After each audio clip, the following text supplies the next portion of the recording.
ದೇವ್ರೆ, ಪಾಸಾಗುವಷ್ಟು ಮಾತ್ರ ಅಂಕಗಳನ್ನು ಕೊಟ್ಟು ಕಾಪಾಡುವಂತ ವಿದ್ಯಾರ್ಥಿಯೋರ್ವ ದೇವರಿಗೆ ಪತ್ರ ಬರೆದು ಪ್ರಾರ್ಥಿಸಿರುವ ಸುದ್ದಿ ವೈರಲ್ ಆಗಿದೆ. ಪಾಸಾಗುವಷ್ಟು ಮಾತ್ರ ಅಂಕ ಕೇಳಿ ಕಾಪಾಡು ದೇವ್ರೆ ಅಂತ ವಿದ್ಯಾರ್ಥಿ ದೇವರಿಗೆ ಪತ್ರವನ್ನ ಬರೆದಿದ್ದಾನೆ. ಈ ವಿಚಿತ್ರ ಪತ್ರ ಕುಂದಾಪುರದ ಹೊಳಮಗ್ಗಿ ಹೊರಬೊಬ್ಬರ್ಯ ದೇವಸ್ಥಾನದ ಕಾಣಿಕೆ ಹುಂಡಿಯಲ್ಲಿ ಪತ್ತೆಯಾಗಿದೆ. ಈಗ ವಿದ್ಯಾರ್ಥಿಯ ಬೇಡಿಕೆಯ ಪತ್ರ ಸಾಮಾಜಿಕ ಜಾಲತಾಣದಲ್ಲಿ ವೈರಲ್ ಆಗಿದೆ. ಪರೀಕ್ಷೆಗಳಲ್ಲಿ ನನಗೆ ಇಷ್ಟು ಅಂಕ ಇರಬೇಕು ದೇವ್ರೆ ಹೊರಬೊಬ್ಬರ್ಯ ಅಂತ ಬರೆದಿರುವ ವಿದ್ಯಾರ್ಥಿ ಯಾವ ವಿಷಯಕ್ಕೆ ಎಷ್ಟು ಅಂಕ ಬೇಕು ಅನ್ನೋದರ ಬಗ್ಗೆಯೂ ಬರೆದಿದ್ದಾನೆ.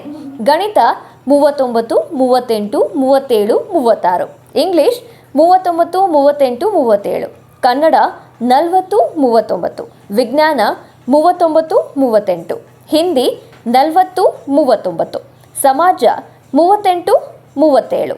ದೇವ್ರೆ, ಇದಕ್ಕಿಂತಲೂ ನನಗೆ ಕಡಿಮೆ ಅಂಕ ಬೇಡ, ಪರೀಕ್ಷೆಯಲ್ಲಿ ನನಗೆ ಇಷ್ಟು ಮಾರ್ಕ್ಸ್ ಇರಬೇಕು ಅಂತ ಪ್ರಾರ್ಥಿಸಿದ್ದಾನೆ.